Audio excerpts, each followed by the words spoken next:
Today is Parkland Radio, Parkland College Radio, home of the Cobras. Today, this is DJ Sean Caddy, and I got my special guest today, which is known as a coach around here, but I know him as simply Anthony Figueroa. Anthony Figueroa, thank you for being here today.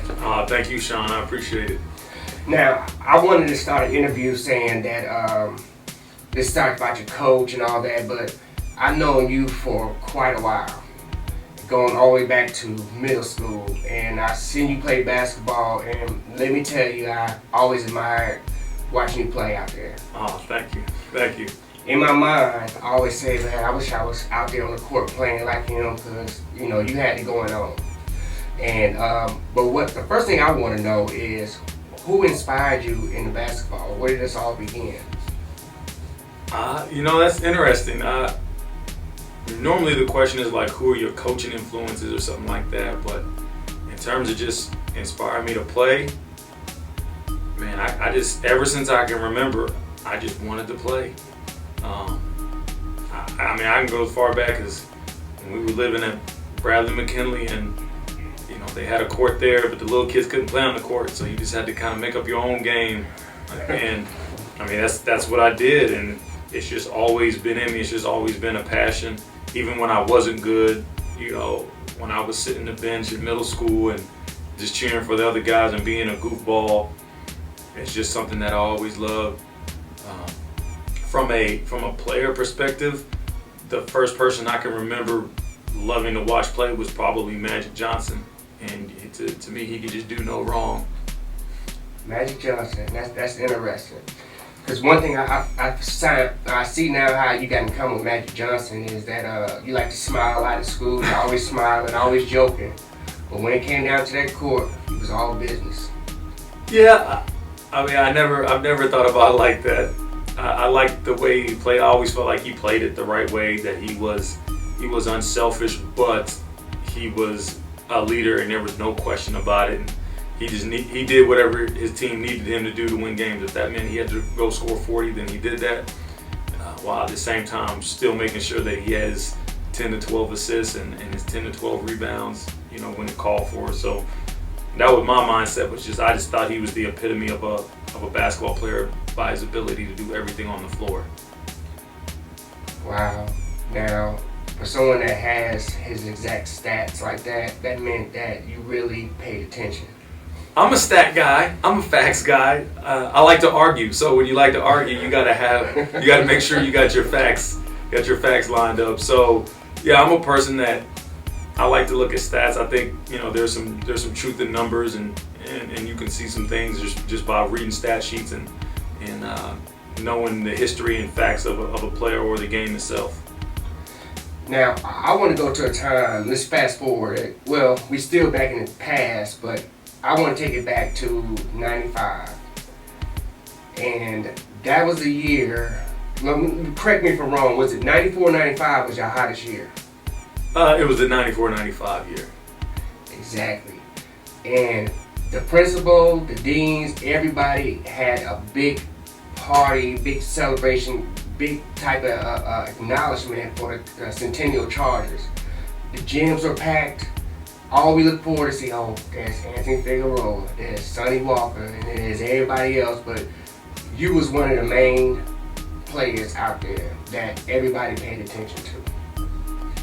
That's probably because I was arrogant and cocky, and I demanded people to look at me like, wow, while I was playing. I don't know if it was necessarily always because I was actually doing well, as much as I was just trying to bring attention to myself at times, and that's what you do when you're young.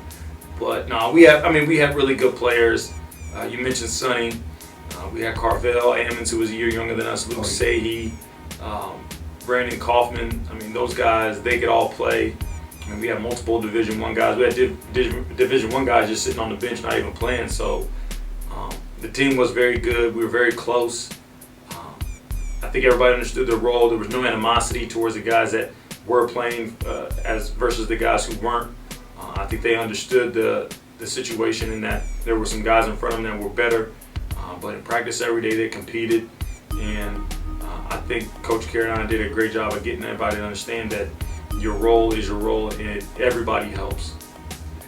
Coach, I got couple things, two more questions to ask. That's very important. When you played for Centennial, before the tip-off started, what was going through your mind? Oh, I was always nervous. I'm nervous before any and every game I've ever been a part of. I may not show it externally, but internally, I'm very nervous. I'm very anxious to get the game started. Waiting all day, sitting there. You know, when you're in high school, you got to watch the JV team play. You've been thinking about the game all day. You probably didn't sleep well the night before. I'm just anxious to get out there. I just want to get going. So then all the nerves can leave, and you can just you go off instinct and what you've been doing in practice. But definitely nervous. The older I got, the more cerebral I approached the game, and kind of was thinking about the game kind of step by step. How would this play develop? How would we defend this guy? What was the best way that we could do the things that we wanted to do offensively and defensively so that we could win. That started just to come as I got older, and you realize that in high school there's some times where you can be physically better than somebody, and that will take you to victory. Well, as you get older, that becomes more even across the board with somebody being just as athletic as you, and you eventually have to be smarter in some aspects. So, but yeah, definitely nervous, anxious. And then, as I got older, just thinking more and more about the game and what we needed to do to win. It was to my surprise to find out you was a coach.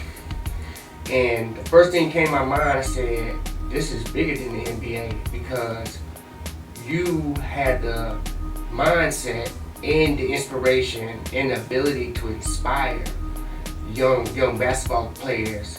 And I saw you at practice the other day, and I never saw a side of a coach like that. Y'all just want me to give you something. Earn it. Hold on. Three exhibition games. They're shortened games, so not full games, but 3 exhibition games. Just another opportunity to see where we're at, play against some different competition, engage some of the guys and some of the young guys and see how they're coming along.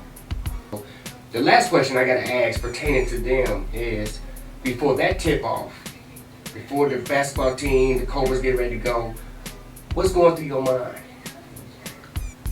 I'm always concerned about us being prepared. I never want to put our guys in position where they're not prepared.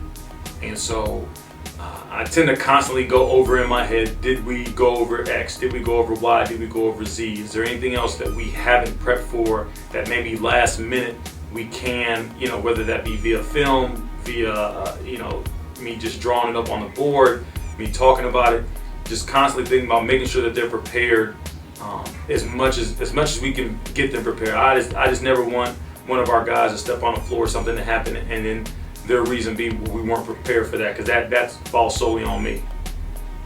Wow, and I'd like to thank you for this interview, because I wanted to get an in-depth look into Coach Anthony Figueroa. And wow, thank you again, Coach Anthony Figueroa. And if Parkland College Radio don't know that this is a coach to watch, check the team out, check his stats, his credibility is all there. We have a local celebrity in the building, and it was so kindly of him to be here, which gave me a better insight of his world and his mind and how he motivates and inspires people. Thank you. All right, thank you.